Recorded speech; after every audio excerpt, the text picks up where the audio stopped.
Ration দুর্নীতি মামলায় এবার ভাঙড়ের তৃণমূল কংগ্রেস নেতা কাইজার আহমেদের ভাই জাহাঙ্গীর আলম ওরফে পাপ্পুর রাইস মিলে হানা ইডি আধিকারিকদের।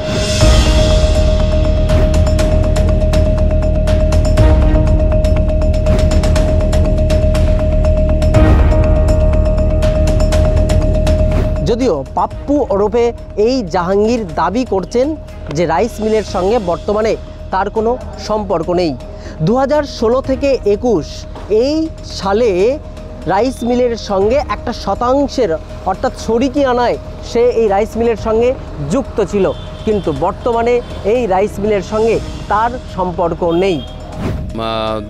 মানে 2016 সালের দিকে এটা রাইস মিলটা চালু হয়।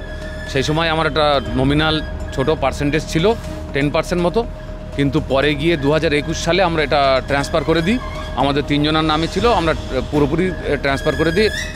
আলিফ নূর এবং আনিসুর রহমান এদের দুজনকে আমরা এটা 2021 সালে বিক্রি করে দিই। ওখানে ইডি রেড করছে, তদন্ত করছে, সেগুলো করুক, সেগুলো দেখুক। যদি কোনো কিছু ব্যাপার থাকে সেটা ওনারা বার করুক, দেখুক। কিন্তু আমাদের মিলে আমার সম্ভবত যতটুকু জানা যে ওখানে কোনোরূপ কিছু হয়নি। এটা অন্যভাবে রাজনৈতিক রং হয়তো লাগানো হচ্ছে, আমি জানি না ঠিক সঠিক কী ব্যাপার। ইন্ডিয়া মার্ট তো একটা এজেন্সি।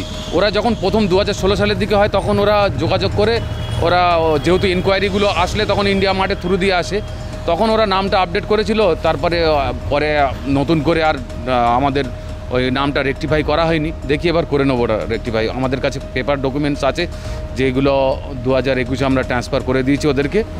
যদিও প্রশ্ন উঠছে এই জাহাঙ্গীর আলম ওরফে পাপ্পু আদতে কে?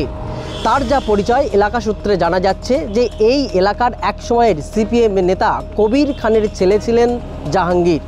পরবর্তীতে তৃণমূল কংগ্রেসের দোদণ্ড প্রতাপ নেতা কাইজার আহমেদের ছোট ভাই জাহাঙ্গীর নিজের পরিচয় বাড়িয়েছিল এই এলাকায় একজন ব্যবসায়ী হিসাবে। বাসন্তী হাইওয়ে সহ একাধিক এলাকায় নিজের নানা রকম ব্যবসার সঙ্গে সম্পৃক্ত রেখেছিল জাহাঙ্গীর। আজ ইডি হানার পর তার নাম চর্চায় আসলেও তার বিষয় আশায় এবং সম্পত্তি নিয়েও উঠছে নানা মহলে নানা গুঞ্জন। যদি কেউ অপরাধী হয় নিশ্চিতভাবে আইন দেখবে বিষয়টা, যারা এজেন্সি আর তদন্ত করছে নিশ্চিতভাবে দেখবে। এর সঙ্গে আমাদের ছবির কী আছে? আমাদের তো হাজার হাজার লাখ লাখ লোকের ছবি আমাদের সঙ্গে থাকে। কে কার রাইস মিল কে করছে, কে শেয়ার বিক্রি করছে, কার শেয়ার থাকছে, এসবের মধ্যে আমরা নেই। এসব আমরা কিছুই জানি না। আমাদের সঙ্গে অনেক লোকের সম্পর্ক থাকে, রাজনৈতিক সম্পর্ক থাকেই।